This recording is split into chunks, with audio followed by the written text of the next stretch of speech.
ओम नमः सिद्धेभ्यः।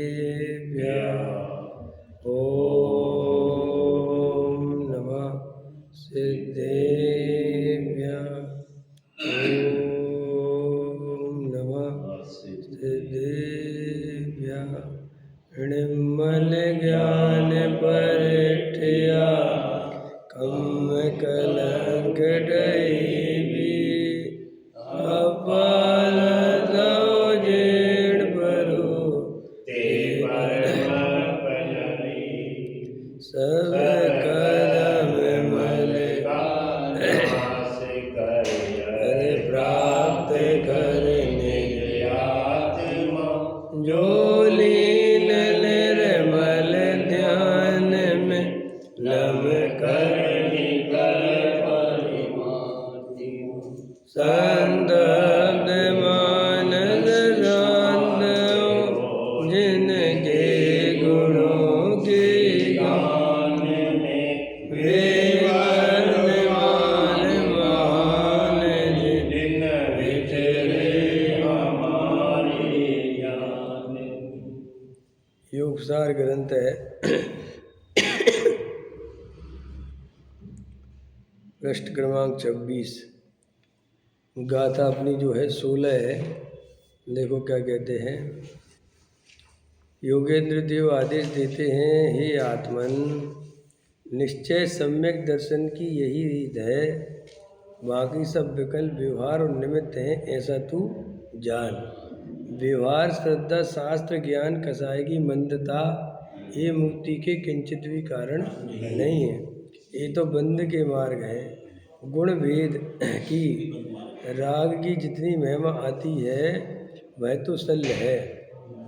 बाबू, वीतराग परमेश्वर का मार्ग जगत ने सुना नहीं और विपरीत रास्ते चढ़ गया। भगवान कहते हैं, भाई ये सब राख पर लीपने जैसा है, व्यर्थ है। आत्मदर्शन बिना भले सच्चे देवसाज गुरु को मानता हो, परंतु इतना ही मुक्ति का मार्ग। गले में बहुत तकलीफ हो रही है और दर्द हो गया, पता नहीं क्यों। देखो क्या कहते हैं। मार्गणा व गुणस्थान आत्मा नहीं है, ये चर्चा करते हैं। मगड़ गुण ठाणई कैया व्यवहारेण भी दिठी चैड़प्पा मुड़हु जिय पावहु पर मीठी। मार्गणा गुण थान का सब कथन व्यवहार से चाहे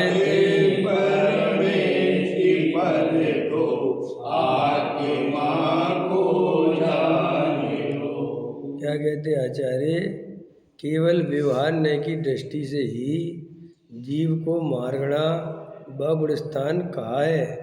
निश्चय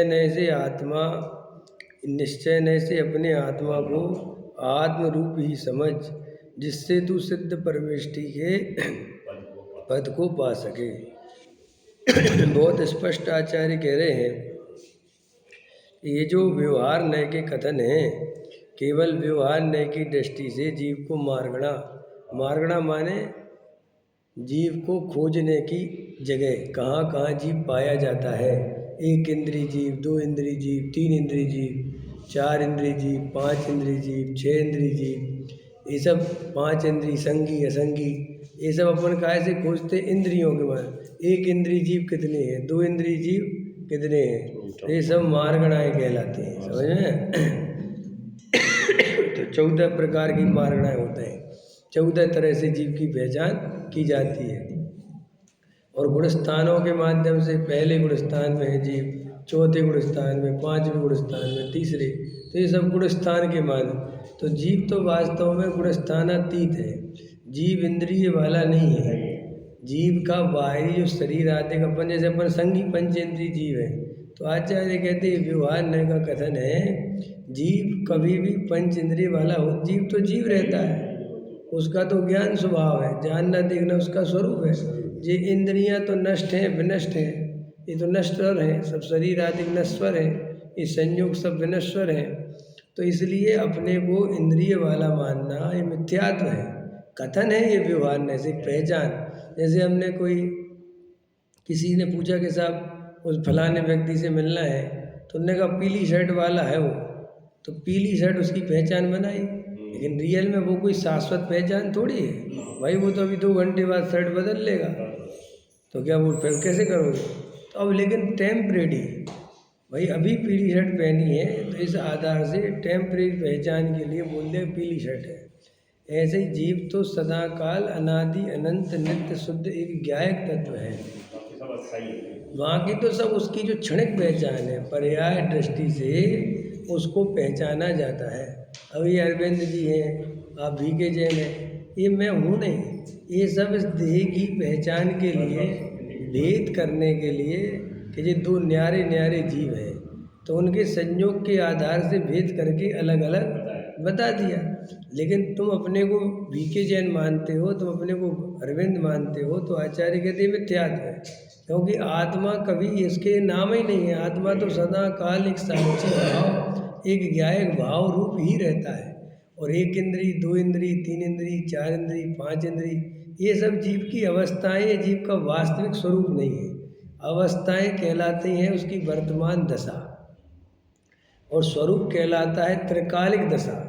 तो अपन त्रिकाल कैसे हैं, अपन सदाकाल कैसे हैं? तो अपन सदाकाल ज्ञान स्वरूपी शाश्वत एक ज्ञायक तत्व है, अपन इसके अलावा कुछ नहीं है। अब ये अनादि काल से अपन को इसका अभ्यास नहीं है, देहादिक संयोग क्रिया इसका अभ्यास है। कभी अभ्यास है माने उस रूप अपने को देखा, हम जड़ की क्रिया करते नहीं हैं, मानते हैं कि मैं जड़ हूँ और जड़ की क्रिया करता हूँ, मान्यता में। क्यों ऐसी मान्यता क्यों है? क्योंकि वो क्रिया भी झलकती है ज्ञान में और वो जड़ भी झलकता है ज्ञान में। तो पहले जड़ में एकत्व किया कि ये जड़ में हूँ, फिर उसके निमित्त से जो क्रियाएं हो रही है, जैसे अभी बोलना हो रहा, ये प्रवचन हो रहा है ना, तो ये क्रिया जड़ की है। अब लेकिन मुझे क्या लग रहा है कि ये कौन बोल रहा है, मैं बोल, तो मैं क्यों बोल रहा हूँ, मुझे ऐसा क्यों लग रहा है? तो आचार्य कहते इसलिए लग रहा है कि तुम अपने को देह मानते हो। अब जब अपने को देह मानते हो तो देह की क्रिया किसकी लगेगी? आया समझ में? कल उदाहरण दिया था, यहाँ 2 बच्चे बैठे हैं और एक बच्चा आपका है और एक बच्चा किसी और का है। तो आपका बच्चा कोई क्रिया करता है, कोई हरकत करता है तो आप परेशान होते हो, और दूसरे का बच्चा करता है तो आप परेशान नहीं होते। तो भाई क्रिया तो बराबर दोनों ने करी, एक की क्रिया में आप परेशान और एक की क्रिया परेशान। क्यों? क्योंकि एक बच्चे को मैंने अपना माना, तो उसकी क्रिया से, उसके हाव भाव से मेरे ऊपर असर पड़ता है, तो फिर उसमें एकत्व है ना। लेकिन पड़ोसी के बच्चे से हमें कोई लेना देना है। ऐसे ही जब तक हम देह को पड़ोसी नहीं मानेंगे, ये निर्णय नहीं करेंगे, ये अनुभव नहीं करेंगे, तब तक हम शास्त्रों से कितना ही पढ़ते रहें, हमारी काम आने वाली नहीं ये सब चीज़ें। देखो, सब लोग कहते हैं, बहुत लोगों के मन में प्रश्न रहता है कि साहब हम आत्मा की इतनी बात सुनते हैं, समझते हैं, समझ में नहीं आता। ऐसा नहीं है, सब समझ में आता है, लेकिन हमारे अंदर में जैसा आप लोग आत्मा का आनंद बताते हो, शास्त्रों में जैसे आनंद की चर्चा है, वैसा आनंद हमें नहीं आता। ये प्रश्न आपके मन में रहता है, लेकिन अपन क्या है, कहते किसी से नहीं है, समझ में आया? और अपन चलते रहते हैं, न अपना भय खत्म होता है, न अपनी आकुलता खत्म होती है। जबकि आचार्य तो कहते आत्मा को जान के सब आकुलता मिट जाती है, आत्मा को जान के सब चिंता मिट जाती है, सब दुख मिट जाए, लेकिन अपना तो कोई दुख मिटता हुआ दिखता नहीं। समझ में आया कि नहीं? और आत्मा तो बनने शास्त्रों से सबसे बढ़िया जाना, और उनने कहा जो जानता है देखता है वो आत्मा है, ये भी माना। और ऐसा अनुभव में भी आया, भाई हम जानते हैं देखते हैं, ये अनुभव में नहीं आ रहा क्या अपने? तो अनुभव में आ रहा है तो हमारा दुख क्यों नहीं मिट रहा है? जब उनने कहा था कि तुम्हारे अनुभव में आ जाएगा तो दुख मिट जाएगा, तो दुख क्यों नहीं मिट रहा है? ये प्रश्न है, क्यों नहीं मिट रहा दुख?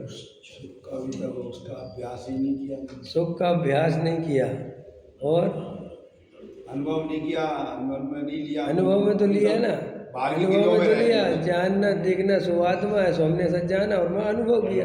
क्योंकि जानना देखना नहीं हो रहा मेरे अंदर, ऐसा कौन मूर्ख है। मैं जानता हूँ, मैं देखता हूँ, मैं अनुभव करता हूँ, ऐसी अनुभूति तो सबको है, आबाल गोपाल सभी को है। भगवान आत्मा ज्ञान स्वरूपी है, जानता देखता है। ये माइक जानता देखता नहीं, ऐसा अनुभव किसको नहीं है। आचार्य कहते आत्मा को जानने की प्रॉब्लम नहीं है कि तू आत्मा नहीं जानता, आत्मा को जैसा जानना चाहिए वैसा नहीं जानता। समझ में आया कि नहीं आया कि क्या बात करते हो। तू आत्मा को रागी द्वेषी मोही पर द्रव्य की क्रिया का कर्ता भोक्ता ऐसा मानता है, ऐसा अनुभव करता है, इसलिए आत्मा का आनंद नहीं आता। और आत्मा के आनंद की एक ही शर्त है कि हमारे अंदर में पूरी तरह ये भाव अंदर से श्रद्धान आ जाए कि मैं ज्ञान स्वभावी आत्मा हूँ, जानना देखना ही एकमात्र मेरा स्वरूप है। इस शरीर की क्रिया मैं नहीं कर सकता, परद्रव्य की क्रिया मैं नहीं कर सकता। ये स्त्री पुत्र मकान दुकान भिन्न द्रव्य है, ये मेरे सुख दुख के कारण नहीं है। जब ये पूरी तरह श्रद्धान हो जाए और मैं एक एक पर्याय को, एक एक भी पर्याय को नहीं बदल सकता, जिस समय जो पर्याय जैसी होनी है वो अनंत काल पहले से नक्की है, वो अनंत देव के ज्ञान में अनंत काल से झलक रही हैं। एक भी पर्याय को मैं नहीं पलट सकता। मेरे कर्म के उदय के अनुसार पर्याय की योग्यता से भवितव्यता से जो बनाव बनेंगे उसे टाला नहीं जा सकता, उसे बदला नहीं जा सकता। उसे केवल मैं जान पाऊंगा जब वो घटना घटेगी, क्योंकि जानना मेरा स्वभाव है। ये जब हमारा पूरी तरह ईमानदारी से निर्णय होगा तो हमें अकर्ता ज्ञायक का अनुभव होगा और हमें आत्मा का आनंद आए बिना नहीं रहेगा। लेकिन जब तक हमारी दृष्टि में अंदर में कर्ता कर्म की प्रवृत्ति रहेगी, हम ऊपर ऊपर से तो बोलेंगे कि मैं पैसा नहीं कमा सकता, पैसा पुण्य के उदय से है, लेकिन अंदर में मान्यता पड़ी हुई है कि मेरे ध्यान रखने से, सावधानी रखने से, दिमाग लगाने से पैसा आता है। और अगर मैंने ध्यान नहीं दिया, बुद्धिमानी नहीं लगाई, दिमाग तो पैसा नहीं। तो आचार्य कहते अंदर से कर्तृत्व छूटा ही नहीं, अंदर में वो करता है ये। क्यों क्यों करता है? क्योंकि निमित्त नैमित्तिक संबंध बहुत घने हैं। क्योंकि बाहर में बनाव ऐसे बनते हैं, ऐसा लगता है कि मैं नहीं करूँगा तो सब काम बिगड़ जाएगा, शरीर का ध्यान तो रखना ही पड़ेगा। ये आचार्य कहते बस यहीं से फंस जाता है। तो होता क्या है अपने साथ कि अपन आत्मा की बात करना सीख जाते हैं, बताना सीख जाते हैं, बोलना सीख जाते हैं, लेकिन अपने अंदर वो निर्भयता, निशंकता, निकांचितपना नहीं आता बरगड़ाएं का क्या चीज है। आपने कहा बरगड़ाएं क्या है? क्या बरगड़ा है? मारगाड़, मारगाड़ बरगड़ा है, मारगाड़ मारगड़ा, बरगड़ा है नहीं, मारगड़ा। मारगड़ा, मारगड़ा माने जीव की उत्पत्ति के स्थान, जहाँ जहाँ जीव पाया जाता है। जैसे अपन जीव की खोज कैसे करेंगे? तो जीव की खोज ऐसे करेंगे साहब, भारत देश है तो भारत देश में वज्रसेन जी कहाँ रहते हैं? तो दिल्ली में रहते हैं, तो ये दिल्ली के वासी हो गए। कोई सा मध्य प्रदेश रहता तो मध्य प्रदेश का वासी हो गए। ऐसे जीव कितनी अवस्थाओं में पाया जाता है, तो वो 14 प्रकार की अवस्था है जिससे जीव की पहचान, शरीर से जीव की पहचान करना, इंद्रियों से जीव की पहचान करना, गति से जीव की पहचान करना, संयम से जीव की पहचान करना, मन वचन काय से जीव की भेद, सब उसमें मारगणाएं, 14 मारगणाओं के भेद हैं। तो अपन जीव को खोज रहे हैं ना कि जीव कहाँ है, तो बोले साहब ये भी एक जीव है, संगी पंचेंद्रीय जीव है। तो ये इंद्रिय के माध्यम से पहचान हो गई, समझ में आया। फिर गति के माध्यम से, साहब ये कौन सी गति का जीव? तो साहब ये मनुष्य गति का जीव। तो ऐसे व्यवहार से 14 प्रकार से जीव की खोज की जाती है, उसे मारगणा कहते हैं।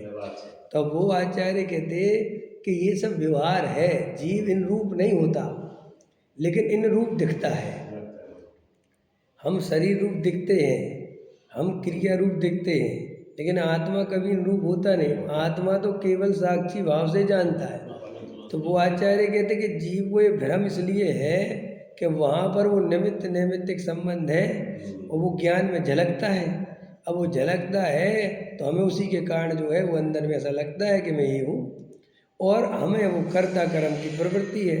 तो वो कर्ता कर्म की प्रवृत्ति के कारण हम पर द्रव्य के कर्ता भोक्ता अपने को मानते हैं और परेशान होते रहते हैं। अब शास्त्रों से अपन पढ़ते तो रहते हैं, लेकिन अंदर में मान्यता गहरे में पड़ी है कि जी आत्मा महात्मा तो अपनी जगह है, लेकिन सुखी होने के लिए पैसा चाहिए, सुखी होने के लिए मकान चाहिए, सुखी होने के लिए पत्नी चाहिए, सुखी होने के लिए बच्चे, ये अंदर भरा पड़ा है। मैं इनके बिना सुखी रह सकता हूँ, ये अंदर बैठता ही नहीं है।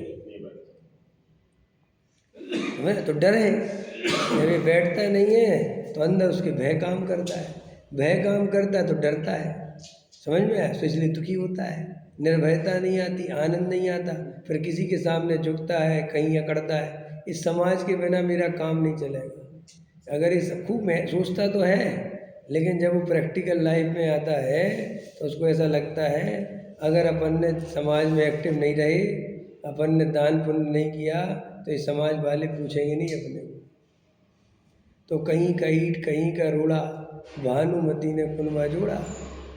बेचारा लगा रहता है, दुखी होता रहता है, परेशान होता है। कभी कहता है, टोडामल जी सामने लगा, पागल की भांति, बावले की भांति भगता रहता है। कभी तो कहता है देव और आत्मा भिन्न भिन्न है, फिर कभी कहता है नहीं नहीं साहब भिन्न भिन्न है, लेकिन क्रिया तो जरूरी है, क्रिया तो करनी चाहिए। फिर कभी कहता है कि नहीं नहीं क्रिया कर ही नहीं सकता, फिर कभी कहता है नहीं नहीं सावधानी रखना है, कभी कहता है पैसा अपने आप आता है, कभी कहता है नहीं नहीं साहब वो अलग बात है, कमाना तो पड़ता है, मेहनत करनी पड़ती है। कभी कभी कहता है पूजा पाठ मैं नहीं करता, फिर कभी कहता है नहीं नहीं साहब करना तो पड़ता है। तो टोडामल जी साहब कहते बावला है, कुछ पता तो है नहीं, जब जैसा प्रसंग बनता है वैसी बात बनाता है। मानता मानता नहीं, वैसे प्रसंग जैसा प्रसंग है वैसी बात, अंदर से कोई लेना देने, बेहोश पड़ा है, समझ में? जैसे कहीं गया तो पता ही नहीं था कि शोक सभा में आए हैं कि किसी की शादी में आए, समझ में आया? किसी ने, अब वो हंस रहा था, किसी ने कहा अरे भाई ये शोक सभा है, अच्छा तो शांत होकर बैठ गए। फिर किसी ने कहा नहीं नहीं नहीं शोक सभा नहीं है, ये गलत है, ये तो किसी की सगाई का, अच्छा सगाई है, तो हंसने लगता है। उसे कुछ पता ही नहीं है, उसे तो ये पता है कि सगाई में हंसा जाता है और शोक सभा में रोया जाता है, समझ में? ऐसे ही प्रसंग, बस ऐसे मंदिर आता है तो कहता है देह और आत्मा जुदे जुदे हैं, क्योंकि यहाँ ऐसी बातें चलती हैं। साफ जड़ की क्रिया तो जड़ में होती है, और बाहर जाता है तो भूल भाल जाता है। बाहर में वो पैसा, मकान, दुकान, स्त्री, पुत्र, कुटुंब, परिवार, उनमें रम जाता है। आचार्य कहते मिथ्यात्व यही तो है। मिथ्यात्व किसी क्रिया का नाम नहीं है, मिथ्यात्व कोई भाव दशा का नाम नहीं है। अपने त्रिकाली ध्रुव की दृष्टि छोड़कर वर्तमान पर्याय में तन्मय होती रहना, इसका नाम मिथ्यात्व है। जो पर्याय जैसी बनी वैसे तन्मय हो गए। अभी अपन कितने साल के हैं? सब 41 साल के हैं, तो इस पर्याय में तन्मय हो गए। अब अपने को 41 का मानने लगा, 1 साल बाद 42 का हो तो 42 का मान। तो आचार्य कहते कितना मूर्ख है, ये नहीं समझ में आती कि 41 42 किसकी उम्र है, ये कौन कौन हो रहा है 41 से 42? मैं तो भाई का भाई, मैं कहाँ 41 42 का होता हूँ भाई। मैं तो अंदर जाके अपने गायक भाव को देखो तो वो तो ज्यों कहते हुए, उसमें क्या बदल रहा है भाई? कल तक जान रहा था कि 40 का है, आवाज़ जान रहा है 41 का है, 1 साल बाद जाने का चबा। तो आचार्य कहते हैं सच्चा वेद ज्ञान करे, सही तत्व निर्णय करे तो आत्मा का आनंद आता है। इसलिए अपन सब लोग इतनी आत्मा की चर्चा सुनने पर भी आनंद नहीं आता, क्योंकि आनंद तो सही तत्व निर्णय से, सही दृष्टि से आता है। वो तो हमारी बनती नहीं, और फिर हम सही दृष्टि के बिना व्रत उपवास करने लगते हैं, नियम लेने लगते हैं, पूजा पाठ बढ़ाने लगते, तो रहते बेहोश है, होश बोश कुछ रहता नहीं। फिर एक अहंकार, फिर एक धर्मात्मा, फिर एक भ्रम कि मैं धर्मात्मा,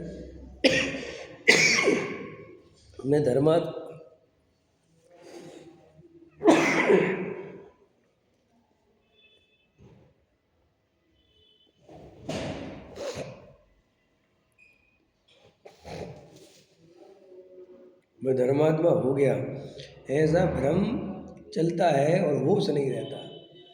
और धर्मात्मा कौन होता है?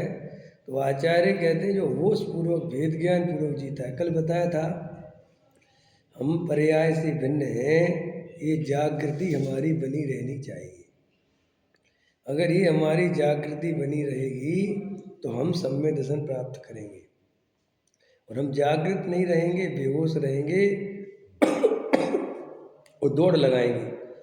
दौड़ लगाओ, जितने व्रत हो जाए, जितनी पूजा पाठ हो जाए, ये भी कर लो। आचार्य कहते कभी समझन पा ही नहीं सकता, चाहे बाहर में वो कितने धर्मात्मा दिखे। जिनको कर्तृत्व का भाव है, परिणाम बदलने की चेष्टा है, वे कभी राग देश से मुक्त नहीं हो सकते।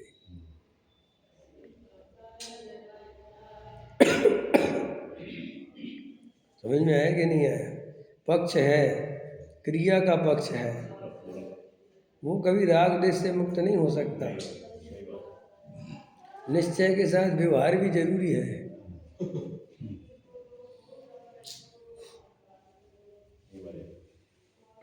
जरूरी है, करना चाहिए। ये कभी जीव समझ पा ही नहीं सकता है। नहीं साहब जिनवाणी में लगा, तुझे पता ही नहीं, जिनवाणी पढ़ना नहीं आता। अनेकांत ज्ञान का विषय है, सम्यक एकांत दृष्टि का विषय है। अनेकांत से तुम आनंद नहीं पा सकते। आत्मा नित्य भी है, आत्मा नित्य भी है। ऐसी दृष्टि से आनंद थोड़ी मिल सकता है जीव को। ये तो ज्ञान हो सकता है। दोहरी जिंदगी जियो, और दोहरी जिंदगी ही जीता है। जो निश्चय और व्यवहार की संधि बैठाने में लगा है, वो दोहरी जिंदगी जीता है। उस साथ में चलने वाले बैलगाड़ी के पहिए की तरह नहीं है, बैलों की तरह नहीं है, पूरब पश्चिम में खिंचने वाले बैलों की तरह है। लोग निश्चय और व्यवहार को साथ में चलाते हैं। निश्चय व्यवहार तो जैसे उदाहरण क्या देते हैं, जैसे गाड़ी दो पहियों की समान चलती है, जैसे निश्चय व्यवहार समान चलने चाहिए। तो समान चलाने की चेष्टा करते हैं। तो जो ऐसे चेष्टा करते हैं वैसे ऐसे नहीं चलते, वैसे ऐसे चलते, ऐसे खिंचते हैं। खिंचते हैं, एक निश्चय और एक व्यवहार। तो उसके गले में फंदा है, ऐसा गले में फंदा, तो समझ गया ना? ऐसा एक क्या होगा मैंने ऐसे ही निश्चय व्यवहार को मरता है, करता है। व्यवहार भी जरूरी, निश्चय भी जरूरी, मंदिर भी जरूरी, पूजा पाठ भी जरूरी। भैया प्रवचन तो ऐसे ही होना चाहिए जिसमें निश्चय व्यवहार बराबर आए। व्यवहार के बिना, अरे जो लोग व्यवहार को नहीं पालते, व्यवहार की हंसी मजाक उड़ाते हैं, ये कभी सम्यक दृष्टि नहीं हो सकते। वे हो सकते हैं कि नहीं, तू नहीं हो सकता, ये बात पक्की। समझ में आया कि नहीं आया? क्योंकि तेरे अंदर में बहुत पक्ष है क्रिया का, और ये उसी को धर्मात्मा मानता है जिसके साथ वो क्रिया दिखती है। समझ में आया कि नहीं आया? बहुत आपको मिलेंगे। चारों अनुयोग बहुत जरूरी है। सुमेल बहुत जरूरी। सुमेल क्या होता है? क्या होता है सुमेल? सुनो क्या होता है सुमेल। पर्याय से भेद ज्ञान करते हुए, अपने त्रिकाली ध्रुव की दृष्टि करते हुए, रंच मात्र भी पर्याय को द्रव्य में नहीं मिलाना। समझ में आया? वीतराग भाव के अलावा कहीं पर भी धर्म नहीं मानना, ये सुमेल है बस। भाई हमारी परिणति में वीतरागता नहीं है, ये हमें अपनी कमजोरी पता है। लेकिन ये दया दान पूजा भक्ति वीतरागता ला देंगे, ये तो राग से वीतरागता की लाने की बात है। ये तो अपने आप में राग है, और इससे तू वीतरागता मानता है, ये मिथ्यात्व है। समझ में आया? तो वो आचार्य कहते कि इसे बहुत आपको सुमेल बैठाओ। सुमेल खाए का सुमेल, उन्हीं के लिए मरे जाते हैं जो सुमेल बैठाते हैं। आप जानते नहीं भाई साहब, हमारे भाई साहब को क्या है तुम्हारे भाई साहब आत्मा की बात भी एक नंबर की करते हैं, और आचरण भी एक नंबर। आचरण देख लो तो मुनिराज का आचरण फेल हो जाए। कौन सा आचरण? जड़ की क्रिया का, उस पर इतना फायदा होता है तो समझ में, उससे इतना बड़ा मानता है? और उसके पक्ष है वो क्रिया का। समझ में आया? भजन है पूरा क्रिया का। सम्यक दृष्टि के जीवन में क्रिया की खींच नहीं होती। समझ में आया? बहुत सहजता होती है, और क्रिया की खींच करने वाला, समझ में आया, वो सम्यक दृष्टि नहीं हो सकता। सम्यक दृष्टि के जीवन में सहजता चाहिए। कोई इस तरह का मायाचार, ढोंगपना, महंतपना ये जीव के अंदर है तो वो सम्यक दृष्टि है ही नहीं। समझ में आया? इसलिए अपने को भेद ज्ञान करना चाहिए, बिल्कुल शांति से, ईमानदारी से, ज़्यादा उलझना नहीं। कल बताया था अपने त्रिकाली ध्रुव की दृष्टि और परिणति में वीतरागता का अभ्यास और ज्ञाता दृष्टा। यदा भी ज्ञाता दृष्टा क्या होता है ये भी बड़ा कठिन लगता है लोगों को। हम लोगों को लगता है ज्ञाता दृष्टा माने ऐसी अवस्था का नाम है जहाँ राग देश नहीं हुए, बस ज्ञाता दृष्टा रहे परिणति मेरी। समझ में आया? और राग के काल में ज्ञाता दृष्टा रहे परिणति मेरी कहाँ से आया? पकड़ में आया कि नहीं आया? अपन क्या सोचते हैं कि ज्ञाता दृष्टा माने हम ऐसे ध्यान में बैठ जाएं और बस ज्ञाता दृष्टा हो जाए, राग देश मिट जाए, बस हमारे ज्ञान में स्त्री पुत्र मकान दुकान झलके, लेकिन हमें राग देश ना हो। क्या समझता है? यानी हमारे ज्ञान के गे तो बने लेकिन हमें राग देश नहीं हो, हमारा उपयोग में लगा रहे तो हम ज्ञाता दृष्टा है। लेकिन हम व्यापार धंधे मकान दुकान में कैसे ज्ञाता दृष्टा रह सकते? इसलिए लोग सोचते हैं कि एकांत में कहीं बैठ के ज्ञाता दृष्टा का अभ्यास करो, ये समझते हैं। लेकिन वो तो बहुत ऊपर का अभ्यास है, वो तो बहुत मुनिराज का स्वरूप है। वो तो हमें कौन सा ज्ञाता दृष्टा रहना है? राग के काल में जब व्यापार का चल रहा हो, राग चल रहा हो, अंदर जागृत रहना कि मैं राग रूप नहीं हुआ, इतनी जागृति का नाम ज्ञाता दृष्टा है। ये चौथे गुण स्थान का ध्यान है। ये चौथे गुण स्थान का क्या है? ध्यान। हमें लगता है कि ध्यान जो है वो तो ऐसे आंख बंद करके अपने स्वरूप में बैठो तो ध्यान हो सकता है, इसका नाम ध्यान है। वो तो बहुत ऊपर का ध्यान है। अपने लिए कौन सा ध्यान है? भेद ज्ञान ही ध्यान है। क्या कहा उन्होंने? भेद ज्ञान ही ध्यान है।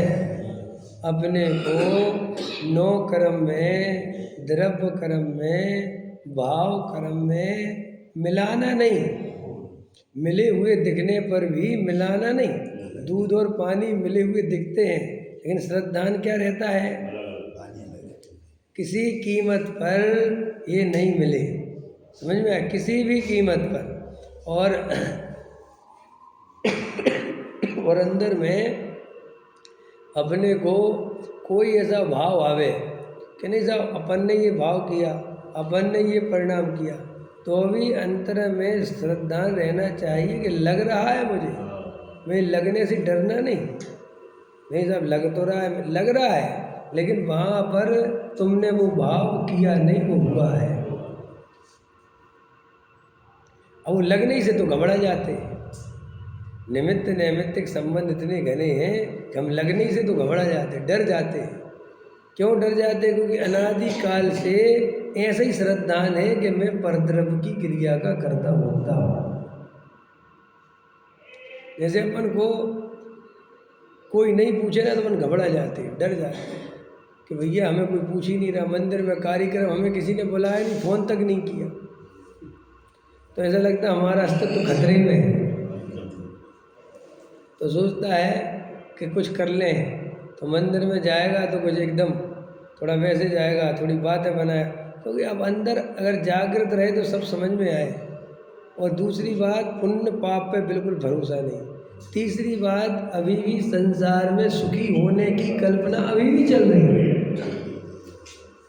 कल्पना मट गई हमारी, संसार में हम सुखी नहीं हो सकते, ये बात 100% सही है, हो ही नहीं सकती। देखो, अनुकूलता और प्रतिकूलता सुख नहीं है। हम लोगों को अनुकूलता प्रतिकूलता सुख मानते हैं। देखो अभी जैसे ये बात गहरी है, थोड़ी समझना। जैसे अपन को क्या लगता है कि अनुकूलता हो जाएगी तो सुख हो जाएगा, लगता है कि नहीं? अनुकूलता समझ गए कि भाई हम जैसा मकान चाहते वैसा बन जाएगा, हम जैसी पत्नी बच्चे चाहते वैसे परिणमन हो जाए उनकी तो हम सुखी हो जाएंगे, ऐसा लगता है। ये गलत मानना है। वे तुम्हारे जब अनुकूल हो जाएंगे तब तुम्हारी इच्छाएं दूसरी पैदा हो जाएंगी। तुम्हारी आकुलता नहीं मिटेगी। ये संसार का स्वरूप है। गरीब आदमी को हमेशा ऐसा लगता है कि गरीबी दुख का कारण है, लेकिन अमीर हो जाए वही गरीब तो उसके दुख बदल जाएंगे, दुख मिटेगा नहीं। मैंने कल बताया था, गरीब आदमी को मेरा बेटा कुछ बन जाए, कुछ हो जाए, ये चिंता सता रही, और अमीर आदमी को बेटा बिगड़ गया है, ये कैसे सुधर जाए, ये चिंता सता रही। अब चिंता ज़्यादा खतरनाक किसकी है, मैं पूछता हूँ। पैसे वाले की ज़्यादा है, पैसा वाले। भाई साहब, जिसका बेटा बिगड़ गया हो और करोड़ों की संपत्ति हो, समाज में बहुत इज्जत हो, उसकी आकुलता की आप कल्पना ही नहीं कर सकते। भाई गरीब का तो क्या बेटा है भैया, तो क्या नहीं समझे? सही है। क्या बोलते भूल गया मैं, चना क्या बजेगा ऐसे कुछ बोलते, चना है ना? हाँ, तोता चना, वही वाली बात। तो गरीब आदमी है, अब भैया ज़्यादा सोचता वोचता है नहीं, पर लड़के के सोचता भैया तेरे भाग्य में जो होगा वही हम क्या कर सकते। वो इज्जत की कोई चिंता है ही नहीं, गरीब है। लेकिन अमीर आदमी के साथ दूसरी प्रॉब्लम है। इसलिए आज दुनिया में आकुलता बहुत बढ़ गई। वज्रसेन जी, क्यों बढ़ गई? क्योंकि अब अमीर आदमी, गरीब आदमी अब गरीब रहना नहीं चाहता। गरीब रहना नहीं चाहता मैंने गरीब दिखना नहीं चाहता। दिखना चाहे वो कर्जा लेके, लोन लेके, अनंत आकुलता झेल के भी पैसा वाला दिखते हो तो भी कहता चलेगा। देखा तुमने, लोग 20-20 लाख की गाड़ियाँ, 30-30 लाख की गाड़ियाँ उठा लाते हो, जेब में 2 लाख रुपए नहीं, और दिमाग में भर दिया कि वो तो किस्त कटती रहती है। लेकिन ये पता नहीं है वो किस्त नहीं कटती, वो जीवन कटता है। क्यों? क्योंकि आकुलता है ना प्रति समय। अब कैसे आकुलता है? जैसे व्यापार नहीं चल रहा, सरकार ने फरमान जारी कर दिया, नौकरी खतरे में है, युद्ध छिड़ गया है। अभी देखो पाकिस्तान में कल की न्यूज़ है, पाकिस्तान में ईरान में उन्होंने पेट्रोल का आग लगा दी, तो पाकिस्तान को उन्होंने देना बंद कर दिया। अब पाकिस्तान में पेट्रोल था ही नहीं बिल्कुल। अपन ने तो, अब देखो भी समझना चाहिए, अपन के पास कितना बैरल पेट्रोल है पता है? 10 करोड़। कितना करोड़ है? और पता है चाइना के पास कितना? 150 करोड़। और अमेरिका के पास इतने करोड़ सबसे। और पाकिस्तान तो बेचारा वैसे उसकी हालत क्या, उसमें तो 2-4 ही करोड़ होगा, तो वो उसका तो ख़त्म होने पे आ गया। तो उसने अभी सरकार ने वहाँ पर गाइडलाइन जारी कर दी कि ऑफिस 3 ही दिन बुलाना है। कितने दिन बुलाना है? 3 दिन ही खुलेंगे। स्कूल सब बंद करवा दिए, ताकि वो गाड़ियों से पेट्रोल से स्कूल जाते ना बच्चे, सब बंद, ख़त्म, घर में बैठो। और साथ में बोल दिया 3 दिन की ही पैसे देंगे, 4 दिन की छुट्टी होगी ना उसके पैसे भी कटेंगे। अब कितनी आकुलता परिणाम हो। तो ये आकुलता, अपन सच बात बता रहे, जिंदगी हमारी इतनी मूर्खतापूर्ण हो गई आज की। हर आदमी अपने को सुखी दिखाने की चेष्टा कर रहा है, सुखी होने की बजाय। थोतला नाच, थोतली चीज़ें, क्या बोलते तुम लोग? थोतला बोलते हो? मैं सही सब ड्यूज नहीं कर पा रहा हूँ। ढकोसले। एक कहावत है, वो तो तेल तो पूरा कर लेती कनिक भराए, अकेला गुड़ नहीं। हाँ, अकेलो गुड़ घर में कुछ भी नहीं, बराबर, समझ गया। वो तो तेल पूरा बना लेती, वो तो तेल पूरा कर लेती कनिक भराए, आटा किसी से भरवा लेती। और वो पत्ता जरा से गुड़, बस जरा सा गुड़ रह गया, गुड़ और मिल जाता तो काम हो जाता। देखो, ढकोसले की जिंदगी जीने वाला कभी सुखी नहीं रह सकता। ईमानदारी से जियो। मैं तो खुल के कहता हूँ, अगर अपने घर परिवार वाले सही नहीं है भैया, हम तुम्हारी इज्जत बचा बचा के हम अपनी ज़िंदगी खराब नहीं कर सकते। हम कब तक ढांकते रहेंगे और हम अपना ये भाव खराब करते रहेंगे? कब तक ये पैसा, मकान, दुकान, दुनिया को ढकोसला कुछ नहीं। वो बहुत गहराई से विचार करना। आज के जो माँ बाप बहुत दुखी होने वाले हैं। क्योंकि इनके पास बच्चा है एक ही, और उसको सपने दिखा दिए दुनिया भर के। बाप पे जेब में नहीं है 10 रुपये और बेटे को दिखा दिए लाख रुपए। समझ में आया? अब बेटा जो है वो तो हमारा, बाप तो पैसे वाला है। अब उसके दिमाग में गर्मी चढ़ती है, समझ में आया? और मंदिर से, स्वाध्याय से, प्रवचनों से रखते हैं दूर। अपन कई दफ़े कहते नहीं साहब, हम बच्चों को पाठशाला भेजते हैं, जिस तरीके से भेजते हो वो तरीका देखो, जिस तरीके से धर्म की एंट्री कराते हो वो एंट्री देखो। बच्चा सब समझ जाता है कि पैसे की बहुत कीमत है, और तुम्हारे मंदिर कौन से ईमानदार है, एक नंबर के बेईमान हैं। यहाँ पे भी पैसे वालों को माला पहनाते हैं, तो बच्चे की दिमाग में आ जाता है यार सब जगह पैसे ही पैसे का बोलबाला है। ये पंडित भी बिका हुआ, महाराज भी बिके हुए, समझ में आ भैया। और फिर वही सप्त व्यसन की जिंदगी, फिर वही संसार। फिर लोगों को लगता है हमारे बच्चे बिगड़ गए। क्या बिगड़ गए? सारी व्यवस्था देखो तुम्हारी तो ऐसी ही है, नहीं समझ में आया? और फिर छुपाते फिरते हैं। पिताजी बैठे हैं मंदिर में और बेटे कहाँ डले हैं, क्या कर रहे हैं, कुछ अता पता है। और वो कोई मिलता है, क्यों तुम्हारा बेटा? अरे नहीं साहब वो तो बड़ा, वो सब बेकार की बात है। हमारे जीवन में भी दोगलापन है ना, इस माँ बाप के। हाँ तो है इधर तो हम आत्मा की बात कर रहे हो, बाहर जाके हम परीक्षा इतना अच्छा लग रहा है, सब जी, हम वो कर रहे हैं, तो बच्चा तो देखेगा। मैं वही तो समझा रहा है। मंदिर भी बेईमान, आदमी भी बेईमान, और घर भी बेईमान, तो वो सब जगह। तो इसलिए एक्चुअल में धर्म आता ही नहीं। अपन धर्म के बाजे बहुत बजाते हैं तुम्हें, लेकिन एक्चुअल धर्म हमारे अंदर प्रवेश कर ही नहीं सकते, क्योंकि हमें अंदर में अभी धर्म ही सच्चा है। ये सुखी होने का यही सच्चा हुआ, निर्णय हुआ ही नहीं है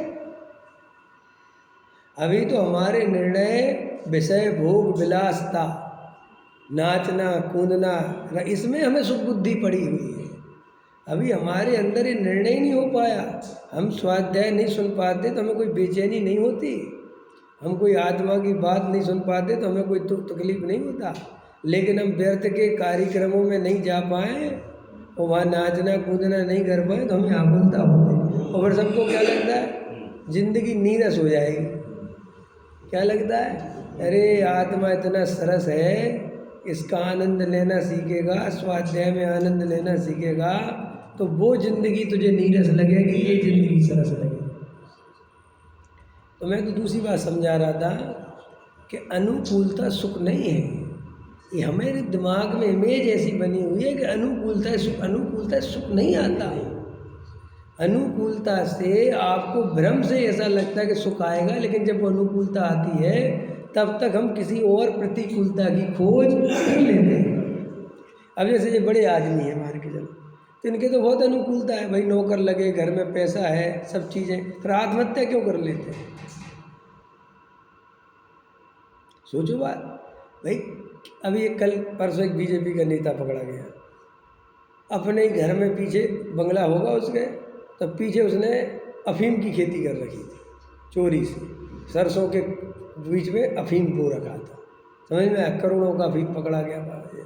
क्या सुख, इतना बड़ा पैसा है, सब क्या सुख है? जे दिमाग चलता है, क्योंकि वो कहता और बड़ा। ये परिकर एक ऐसी बीमारी है, जितनी बढ़ती है उतनी आकुलता बढ़ती है। ये अनुकूलता इतनी बीमारी है, जितनी बढ़ती उतना भय बढ़ता है। अपन पहले कितने निर्भय रहते थे जब अपने पास कुछ नहीं था, न डरते थे, न चोरों से, न डाकुओं से, न किसी से, न कुछ। ठीक है, अब आज जितनी अनुकूलता बनी तो भयभीत हो गए, डरपोक हो गए। जैनी इतने डरपोक क्यों हो गए? क्योंकि जैनियों के पुण्य के उदय से अनुकूलता बहुत है, और जिस आदमी की अनुकूलता होगी उसके भय बढ़ता ही बढ़ता है। क्यों? ये अनुकूलता चली ना जाए। और अनुकूलता का कारण क्या मानता है? पैसा। और पैसे से डर लगता है कि अगर अपन किसी से लड़े भिड़े के कोर्ट केस कचहरी हो गए तो बहुत पैसा जाएगा, बहुत आकुलता पैदा हो जाएगी, तो इसलिए वो सुन लेता है सब। लेकिन धर्म के कारण नहीं सुनता, उत्तम क्षमा के कारण नहीं सुनता, काय के कारण सहन करता है। ये अनुकूलता चली जाएगी। और अनुकूलता में सुख बुद्धि तोड़ दो, अंदर निर्णय करो, चाहे नरक हो चाहे स्वर्ग हो, ये अनुकूलता प्रतिकूलता कोई दुख सुख का कारण नहीं है। अगर अपन ने अपनी आत्मा की दृष्टि करी, भेद ज्ञान करा, तो ही सुखी हो पाएंगे। क्योंकि अनुकूलता पहले जब नहीं थी तब अलग प्रकार की इच्छाएं थी, और अब अनुकूलता है तो अब अलग प्रकार की इच्छाएं नहीं है। बोलो भाई साहब, इस जीव को भोगने की कितनी आकुलता है आप कल्पना नहीं कर सकते। बड़े बड़े लोग द्वंद्वों में घिरे हुए हैं, आत्मा के ध्यान में मन नहीं लगता, क्योंकि इतने द्वंद्व है। पैसे का क्या करें, कहाँ दान दें, क्या करें, ये करें वो करें, बहुत वैसे किसी को दिया नहीं जाता, क्योंकि अंदर लगता है कि मानाधिक का पोषण करना चाहिए। अभी हम एक जगह अहमदाबाद गए तो एक भाई ने बताया कि पंडित साहब हमारी इतनी इनकम है महीने की कि अगर हम नंबर 2 के बिल काट दें ना तो महीने के 2-3 करोड़ रुपए बचा सकता हूँ। कितने करोड़ बचा सकता हूँ? 2-3 करोड़। और वे 2-3 करोड़ मैं नंबर 2 के दान में दिखा के सारी समाज में पूछ सकता हूँ। और बोले सर मुझे कोई दिक्कत नहीं है। मैंने वो ईमानदारी से, हमारा सीए भी कहता आप चाहो तो दान दिखा दो तो ये आपका पैसा वहाँ सेटल हो जाएगा। समझ में? हमारे 1.5 करोड़ में दान भी दे सकता हूँ और 1-8 करोड़ बचा भी सकता हूँ। और बोले हर जगह सोचो अगर हर महीने का 1 करोड़ दान निकालने लगूँ मैं तो 12 महीने में तो हिंदुस्तान के टॉप दान पोस्ट में पहुँच जाऊँगा और हर जगह बुलाया जाएगा। लेकिन उन्होंने बताया कि हमारे पिताजी बता गए 1 रुपया भी अपन को चोरी का नहीं करना। और बोले मैं तो अपने धर्म ध्यान स्वास्थ्य में करते हैं, 1 रुपये हमें दान देना ही नहीं चोरी का माल। अब बोले ऐसे ऐसे परिणति वाले जी समझ में कोई दम नहीं। 2 बार छापा पड़ गया होगा, 1 बार छापा भी पड़ गया, आ गए सब दिन भर घूमते रहे वे तुम्हारे छापे वाले, घर में घूम गए सब, कुछ नहीं 1 रुपये का नहीं मिला। समझ में आया? और बोले सेठ जी दिन भर हो गया, कुछ चाय पानी तो करा दो। समझ में आया कि नहीं आया? तो उन्होंने कहा ठीक है। तो बोले साहब वहाँ के पकोड़े मंगा दो, कोई मशहूर जगह के। उन्होंने कहा वहाँ से नहीं मंगा सकता, वहाँ आलू प्याज पकौड़ी के पकोड़े होते हैं, हम शुद्ध सात्विक मंगा सकते, खाना हो तो खाओ ना जाओ। सोचो कितने ऐसे ऐसे श्रद्धानी जीव होते कि नहीं होते। समझ में? अब उनका कितना स्वाद है, लेकिन दृढ़ता कितनी है अपने। देखो आचार्य कहते हैं कि सोचो अपन तो अभी अंतरंग में आत्मा का ध्यान भी बेईमानी से करते हैं, इसलिए तो आनंद नहीं आता अपने को आत्मा का। नहीं समझे? जब हमारे अंतरंग में, अब देखो आधा घंटा ध्यान कर लिया, 15 मिनट ध्यान कर लिया, और वो ध्यान करता है 6 उपसम ज्ञान से। 6 उपसम ज्ञान समझ गए? शास्त्रों में से जो पढ़ा है शरीर तो आत्मा से भिन्न है,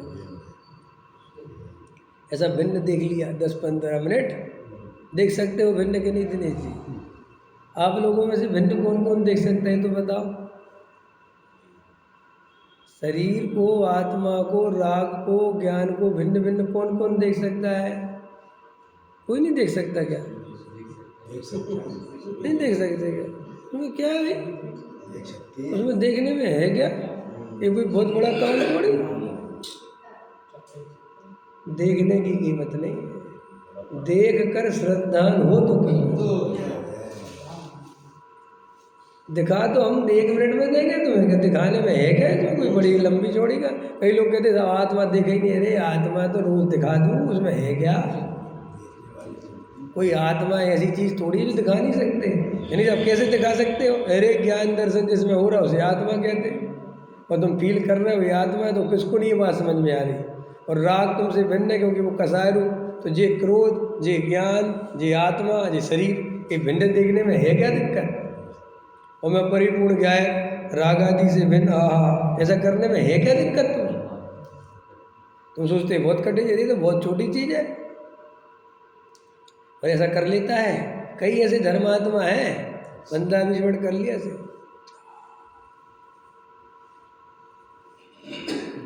और डूबे रहे ऐसे। तो वे सोचते हैं कि आत्मा का ध्यान हो गया। वे क्या सोचते हैं कि आत्मा का ध्यान हो गया, और फिर दिन भर जो उनकी परिणति में एकत्व ममत्व कर्तव्य दौड़ता रहता है, कोई होश नहीं। जो एकदम परिग्रह की महाआसक्ति घेरे रहती उस तरफ ध्यान ही नहीं। तो वो आचार्य कहते ध्यान किया क्षयोपशम से और श्रद्धान बना रहा मिथ्यात्व का।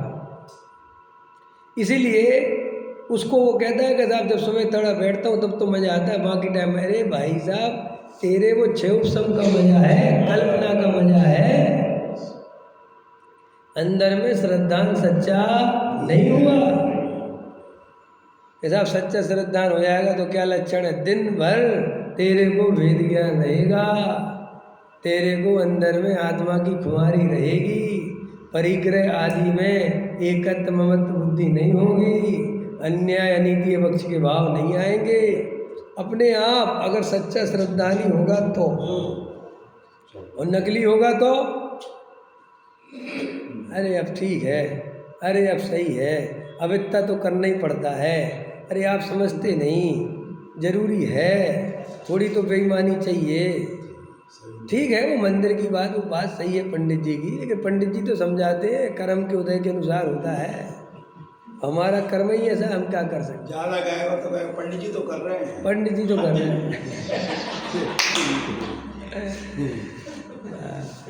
भाई पंडित जी तो नहीं कर रहे, ये तो तुम्हारी बात झूठ है।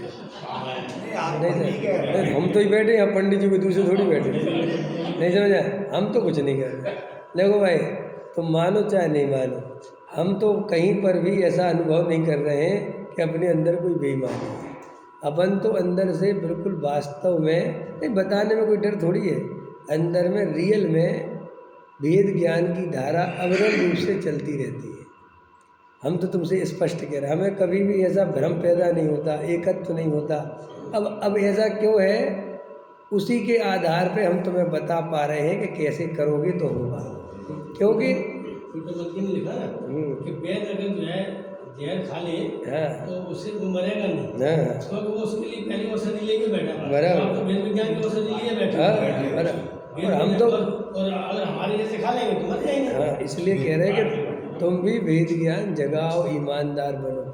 ये तुम देखो, ये पूजा पाठ से तो कुछ होता ही नहीं, तो तुम छोड़ो ही, पूजा पाठ भक्ति से कुछ नहीं होता, लेकिन वेद ज्ञान भी 10-15 मिनट करोगे और दिन भर बेहोश रहोगे तो उससे भी कुछ नहीं होता।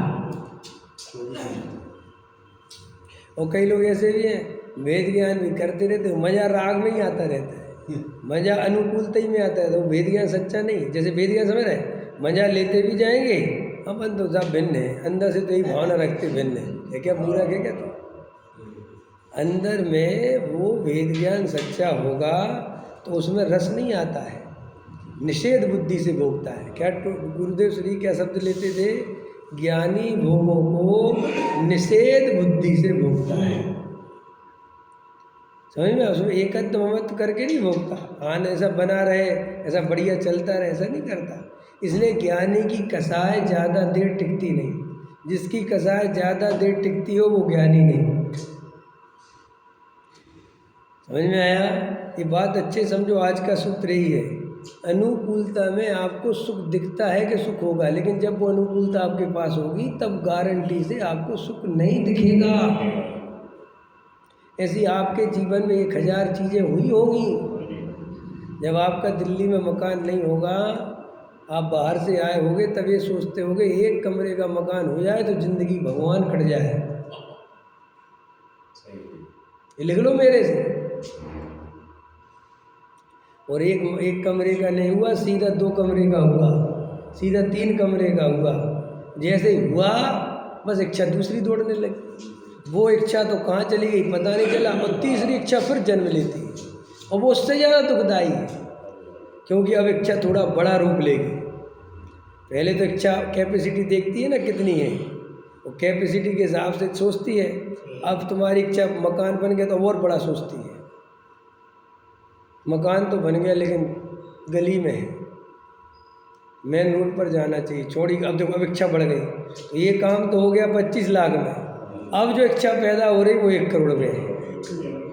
तो 25 लाख वाली इच्छा इतना दुख दे रही थी, अब 1 करोड़ वाला कितना देगी? समझ में आ रही कि नहीं आ रही? ऐसे आचार्य कहते तुझे लगता है कि अनुकूलताएं सुख देंगी, कोई बेकार की बातें हैं सब।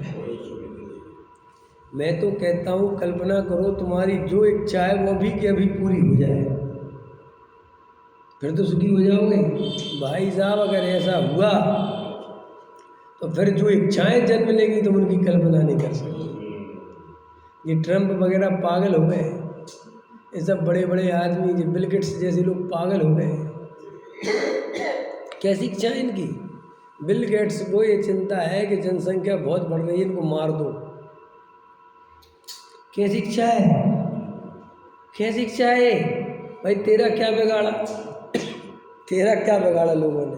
मैं पूछता हूँ, बिल गेट्स का तुमने कुछ बिगाड़ा? बिल गेट्स तुम्हारे कारण गरीब है क्या? आपको पता है बिल गेट्स के बारे में? क्या समझते हो आप बिल गेट्स के बारे में? 2 लाख एकड़ जमीन है उसकी अमेरिका में। कितनी एकड़? 2 लाख एकड़। और 2 लाख एकड़ की पूरी जमीन में आलू पैदा करता है। क्या पैदा करता है? ऐ सोचो तो तुम। और 2 लाख एकड़ जमीन में आलू पैदा करके पूरे वर्ल्ड में जो मैकडोनाल्ड है उस कंपनी को आलू सप्लाई करता है। ठीक। और पहले नंबर 1 वही बना था दुनिया का सबसे पहला अरबपति। ठीक है। अब इच्छा क्या है? क्या इच्छा है? लोगों को मारो। जो खबरें आती है बंद उसके आधार से बोल रहे हैं, लगाओ इनको वैक्सीन, लगाओ, ये मार डालो। कैसी इच्छा है? छोटी छोटी बच्चियों के साथ ऐसी दरिंदगी करने, कैसी इच्छा है? इन पैसे वालों की कैसी इच्छा है?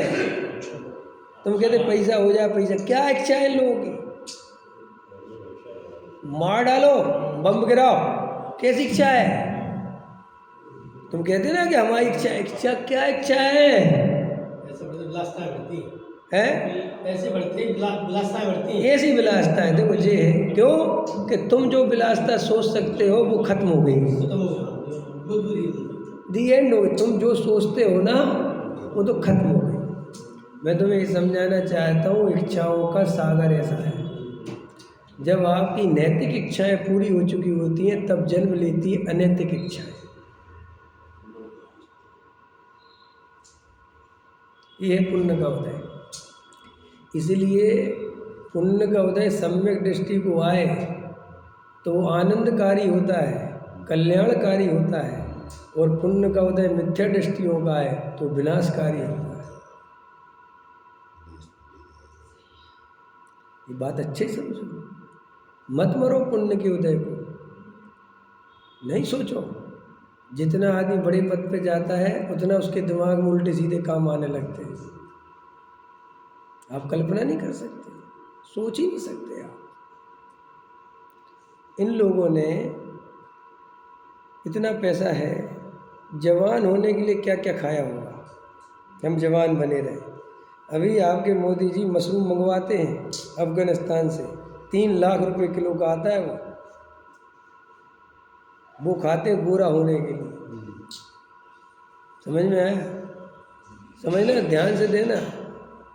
ये लोग, ये बिल गेट्स जैसे लोग या और भी जो अपन कितने नाम लें, इस सब के सब जवान होने के लिए क्या क्या नहीं किया होगा कि हम जवान बने रहें।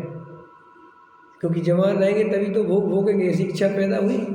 अब देखो किसी मूर्ख ने ये कल्पना करा दी, ये बिल्कुल रियल है कि अगर ये छोटे बच्चे लाओगे तुम 10 से 13-14 साल के बच्चे और इनको डराओगे और एक लेवल तक जब ये डर जाते हैं तो इनके अंदर शरीर में एक हार्मोन रिलीज होता है।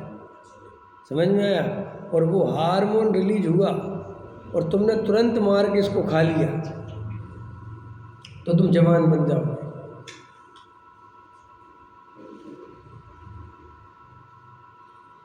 कैसा लगता है आपको? ये है बड़े आदमी, ये इनकी इच्छा है। ये तुम्हारे बड़े बड़े बाप की औलादें शराब पी ली, गाड़ी चला रहे, 10-20 को कुचल दिया, मर गए बेचारे गरीब आदमी। ले ली वो कौन सी गाड़ी चला रहे आजकल, ये गुंडागर्दी टाइप थार, बेचारे की 2 व्हीलर कुचलते जा रहे हैं। नवाबों के बेटे, मंत्रियों के बेटे, डर है किसी का? ये है पुण्य के उदय की इच्छा। जैसे तुम मरे जाते हो कि पुण्य का उदय आ जाए, ये इच्छा है पुण्य की उदय। और सब अपने अंदर ये पुण्य के उदय, पुण्य के उदय, पुण्य के उदय। और इन मूर्खों को देख देख के अपन सुखी मानते हैं। और अपन के हाथ में समय सार है, भगवान बनने की विधि है, मोक्ष जाने की विधि है, सुखी होने की सच्ची विधि। इस तरफ हमारा ध्यान नहीं है, हम उन्हीं की होड़ में लगे, उन्हीं के साथ। कई मुमुक्षु मिल जाते मुझे, कहते साहब क्या करें, हमने तो ये आत्मा समझा, सब करा साहब, हमारे बच्चों की रुचि नहीं है। अंदर जाके देखो, कहीं ना कहीं तुम बेईमान थे, मायाचारी थे, तुम्हारे अंदर वो ईमानदारी नहीं थी। अपने अपने के भले हो सकता है तुम्हारी बेईमानी कोई नहीं पकड़ पाया हो।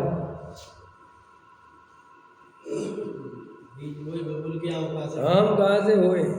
भले ही तुम सोच रहे हो कि नहीं साहब हमने तो बहुत अच्छा किया, नहीं नहीं, अंदर में जाए तुम्हारा झुकाव परिग्रह की तरफ था, तुम्हारा झुकाव अहंकार की तरफ था, मानादिक की तरफ था। और तुम भले ही दिखाते रहे, लेकिन इसलिए बीज क्या पेड़ क्या बोला था, बोए बीज बबूल का।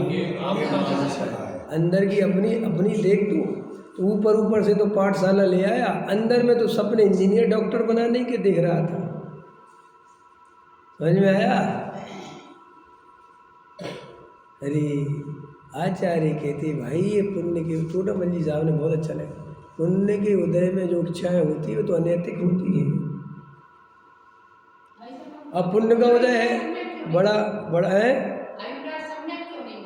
इसलिए नहीं होता इतनी देर से, इसलिए तो बता रहे हैं कि गहराई से बहुत ताकत लगा के ईमानदारी से तत्व विचार नहीं करते, जागृत नहीं रहते, संसार से भय नहीं लगा, अभी भी संसार में सुख बुद्धि पड़ी हुई है, अभी भी कल्पना चल रही है कि मैं तो जितना सुखी हुआ तो हुआ, अपने बेटे को इससे डबल सुखी बनाऊंगा। मैं तो पढ़ा छोटी स्कूल में, सरकारी में, हमारे बाप तो नहीं पढ़ा पाए, लेकिन मैं अपने बेटे को 50,000 की फीस में पढ़ाऊंगा, चाहे कर्जा लेके देनी पड़े। ऐसे अहंकार। हम तो पैदल जाते थे, मेरा बेटा तो बस हवाई जहाज से ही जाएगा सीधा, और समय सार सुनता रहता है। क्या होगा, समय सार करेगा क्या? तेरी तो अभी सामान्य गलतियां नहीं तेरे दिमाग में आई, अभी तो तेरे को इतनी स्थूल भूल पकड़ में, समय सार सुनता रहता है। तो राग आदि से पिंड क्या है बोलता रहता है, वो कहता है साहब हमने तो बड़ा सूक्ष्म तत्व समझ लिया। सूक्ष्म तत्व तो समझा, लेकिन स्थूल भूल भी नहीं निकली।